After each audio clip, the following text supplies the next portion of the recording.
Hello, my name is Sarah, and I am a Widda.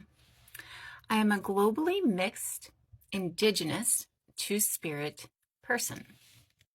Obviously, my mixture has afforded me a privilege of light skin, and that privilege has granted me access to some tools that my siblings of darker skin have not been granted access to.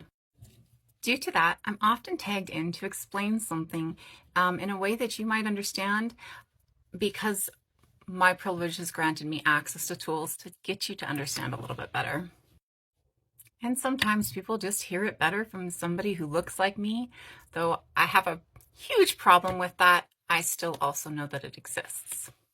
And today I've been asked to speak on whether or not you can be racist if your children are from a marginalized culture or ethnicity.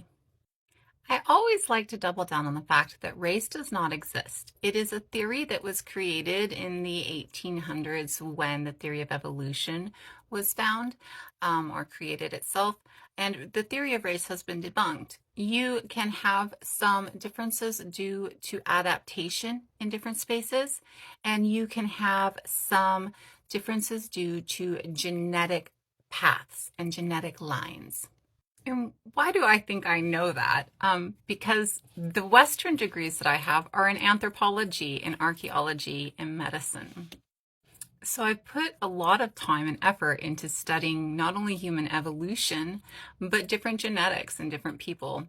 And being somebody who is very literally globally mixed, I have tried to study all of my ancestors, which means I've studied a lot of different people. So why I was tagged in was that somebody stated that because one of their children had a genetic trait that is, they believe, specific to North America or Turtle Island, that they themselves cannot be racist because they believe their child to be part indigenous. So first I'd like to go over the problems within that in and of itself. Shovel teeth are not just in Turtle Island, they're also in Asia. Again, we are looking at something that is traced through family lines and through DNA and through the possibility of an ancestor way far back having this and tracing it into both spaces. So we're not looking at something that is only here in Turtle Island, though it is very prevalent here in Turtle Island, and I'm not trying to argue that. But your child having that does not mean you have Turtle Island Indigenous history or Asian Indigenous or Asian history. And it also does not mean that your child has any connection to their Turtle Island indigeneity. If they got it through their other parent, if their other parent isn't in their life. So it does not give you specifically any claim to Turtle Island indigeneity. Just to clear up some of the tiny problems within that statement, but let's clear up some of the much bigger problems within that statement. A lot of people will fetishize a group.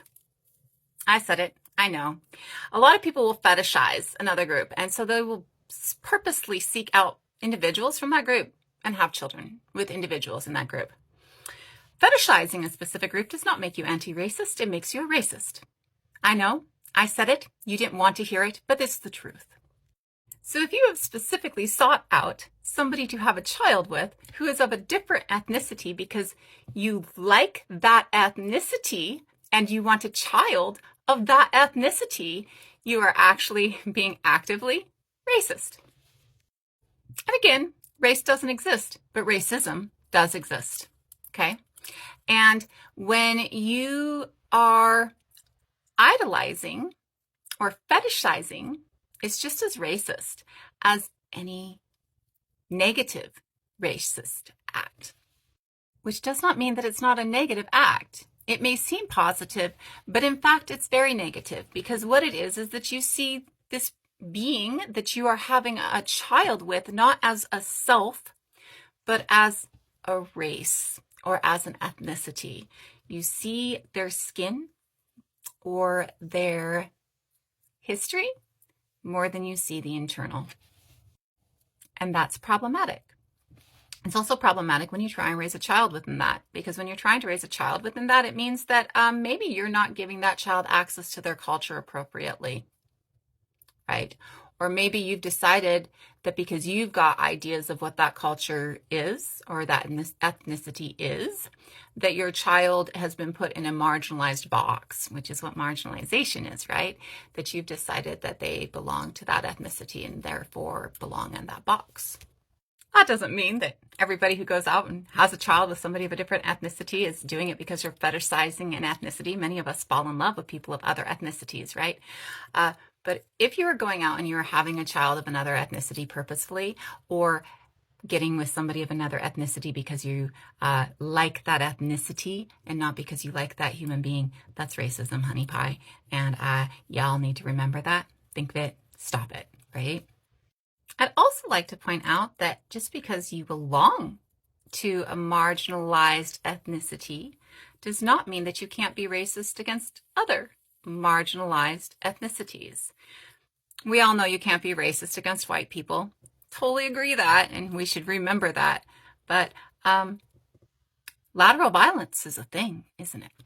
And if you were a part of a marginalized ethnicity, you would know that.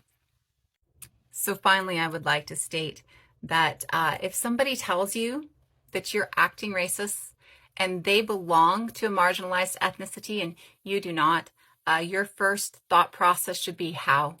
What did I do? Please tell me, help me, do better, be better.